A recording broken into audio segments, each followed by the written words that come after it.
To everyone out there in YouTube land. Well, I started making a video that got way too long, so I split it up and put the clips that I didn't use into this video because it kind of made its own video. So anyway, enjoy it if you can.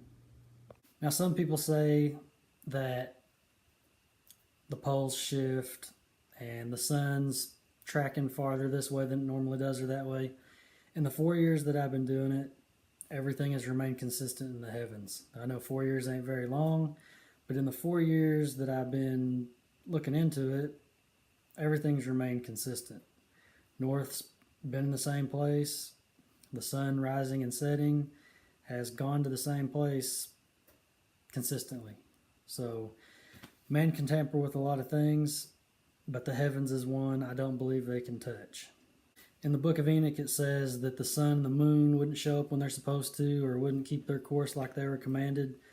So far, everything that I've found shows that their patterns and their appearances and everything is consistent with that book. So for the suns to have changed their positions or anything like that, I don't believe it's happened. Sun simulators exist in the world of YouTube, and that's the only place you're going to see them. Now, there are people that believe in sun simulators, which I absolutely don't. Now, I do believe in man making a device that they can put up in the sky that can burn you like an ant with a magnifying glass from the heavens. If the sun was to turn off, we would just all be dead. There would be no, oh, let's put our sun simulator up there because the sun went out. That'll fix it. Not going to happen. If you don't believe that men can even go to space and get through to even get to space because of what's up there that keeps anybody from even getting out, then sun simulators they're bogus. If you do believe men can go to space, then you're special needs. Now you may be wondering, why is any of this of any importance or of any use? Well, it's really easy for me that if you can bust men's lies that easy by something they can't alter, but they've altered it by how they make the calendars and how they've caused you to follow what they say, it can be done. But if I put this information out and you use it and you discover for yourself that, hey, what they advertise is bullcrap, then that's one less lie that they have you following.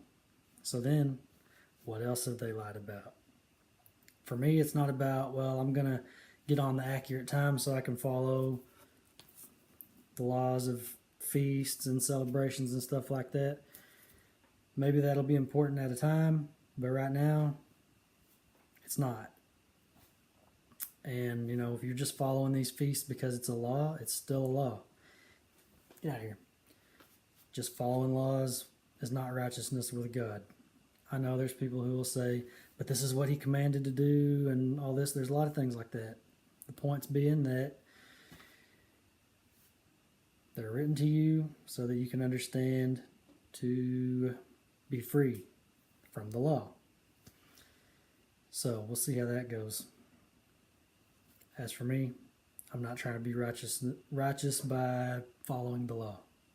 If you are, I'm not putting you down. I'm not disrespecting your wishes to practice however you want to practice your beliefs. That's fine. That's good.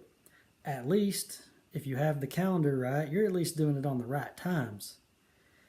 Unlike the people who follow a moon calendar that is inaccurate, they're doing these rituals and feasts and celebrations not even on the right days.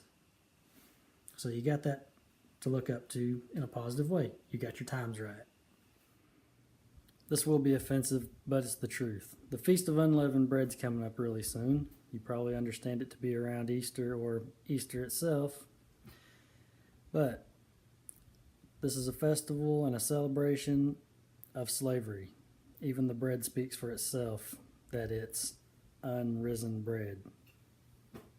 And it's just another law. And it's also a lesson that God's trying to tell you, look, just because you got removed out of Egypt never meant that you removed from the status of slavery. And it's still speaking that lesson today. Too many don't understand it.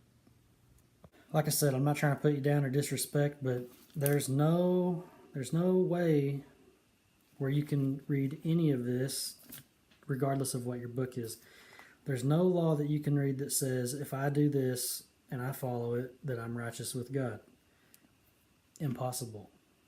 Even if it says on this day, do this and do that, it's not possible. You're not going to be righteous with God by following a law of do and don't. Good guide, but the law that he's trying to get to you is not these things. It's these things. I'm not trying to say I'm better than anybody. It's just that understanding's been given to me to go beyond the law, which is where he's wanting everybody to go anyway. Beyond the law. Then you can go back to the law and find out where everything was just trying to lead you in that direction anyway. Don't forget, while you're carrying out these feasts and laws and stuff, that you're going to need priests, you're going to need animals, and you're going to need sacrifices. As for me, instead of doing sacrifices, I'm just going to eat the food Dad said I could eat. Yummy. Now, all the work that I've done as far as measuring time, finding out what day it is, finding out the true calendar, my motives have never been so that I can accurately follow the law. And just my request from me to you, please don't use this information to bind yourself to the law. It's about truth. It's about freedom.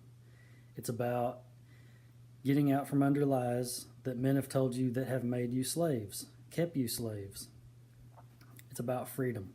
However, you will use the information however you see fit. You'll do with it whatever you want to do, and that's fine. That's your choice.